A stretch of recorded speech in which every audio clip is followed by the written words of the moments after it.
Dear aspirants, ఈ క్లాస్లో జాతీయ ఆదాయాన్ని గురించి మనం చర్చించుకునే ముందు జీడిపి అంతరము అనే పదాన్ని తరచుగా వింటూ ఉంటాం. జీడిపి అంతరాన్ని జీడిపి ఉత్పత్తి అంతరము అని కూడా అంటారు, లేక ఉత్పత్తి అంతరము, జీడిపి అంతరము అని పిలుస్తూ ఉంటారు. ఈ జీడిపి అంతరం అంటే ఏమిటి అనేదాన్ని మనం పూర్తిగా తెలుసుకోవాలి.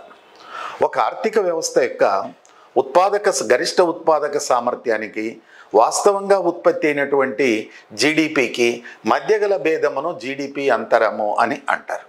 దీన్ని ఎలా చెప్పగలుగుతామంటే, ఉదాహరణకి భారత ఆర్థిక వ్యవస్థను తీసుకుందాం. భారత ఆర్థిక వ్యవస్థ యొక్క ఉత్పత్తి సామర్థ్యము, గరిష్ట ఉత్పత్తి సామర్థ్యం 10 లక్షల మిలియన్ టన్నులు అనుకోండి. అయితే ఆ 10 లక్షల మిలియన్ టన్నులకు బదులు 8 లక్షల మిలియన్ టన్నులే ఉత్పత్తి అయింది. వాస్తవంగా ఉత్పత్తి సామర్థ్యం ఎంత? 10 లక్షల మిలియన్ టన్నులు. ఉత్పత్తి అయినటువంటిది ఎంత? 8 లక్షల మిలియన్ టన్నులు.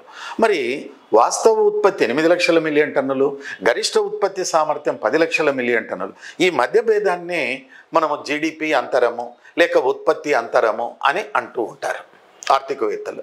అయితే ఈ జీడిపి అంతరం ఎంత ఉన్నది అని కనుగొనడానికి ఆర్థికవేత్తలు ఒక సూత్రాన్ని ప్రతిపాదించినారు. జీడిపి అంతరము ఈక్వల్ టు వాస్తవ జీడిపి మైనస్ సంభావ్యత జీడిపి. సంభావ్యత అంటే కొన్ని సందర్భాల్లో తెలుగు కొంచెం క్లిష్టంగా ఉంటుంది, పొటెన్షియల్ జీడిపి అని అంటారు. ఈ సూత్రం ద్వారా జీడిపి అంతరాన్ని గణన చేయడానికి వీలవుతుందండి. మరి జీడిపి అంతరం అనేది ధనాత్మకంగానూ ఉంటుంది, రుణాత్మకంగానూ ఉంటుంది, అభిలషణీయముగాను ఉంటుంది. మరి జీడిపి అంతరము ఎప్పుడు రుణాత్మకంగా ఉంటుంది?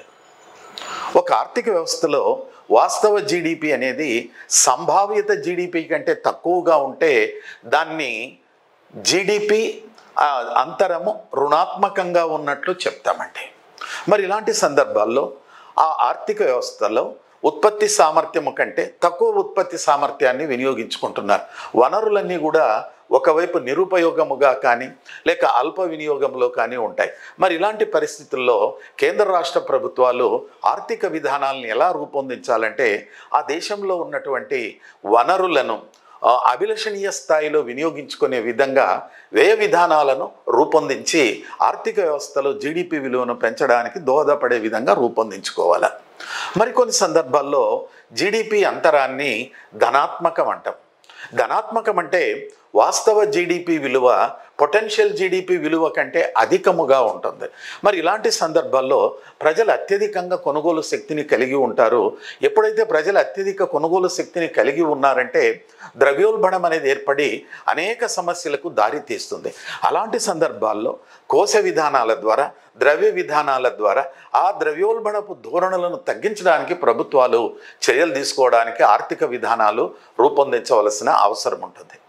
అదేవిధంగా జీడిపి అంతరము అభిలషణీయముగా ఎప్పుడు ఉంటుందంటే, వాస్తవ జీడిపి అనేది సంభావ్యత జీడిపికి సమానముగానుంటే అభిలషణీయ స్థాయి అని అంటాం. ఇది హేతుబద్ధంగా ఉంటుంది. కనుక ఈ జాతీయ ఆదాయ సిద్ధాంతంలో ఈ జీడిపి అంతరం అనేది ఇలాంటి అవకాశాలని కలిగి ఉంది. Okay, thank you.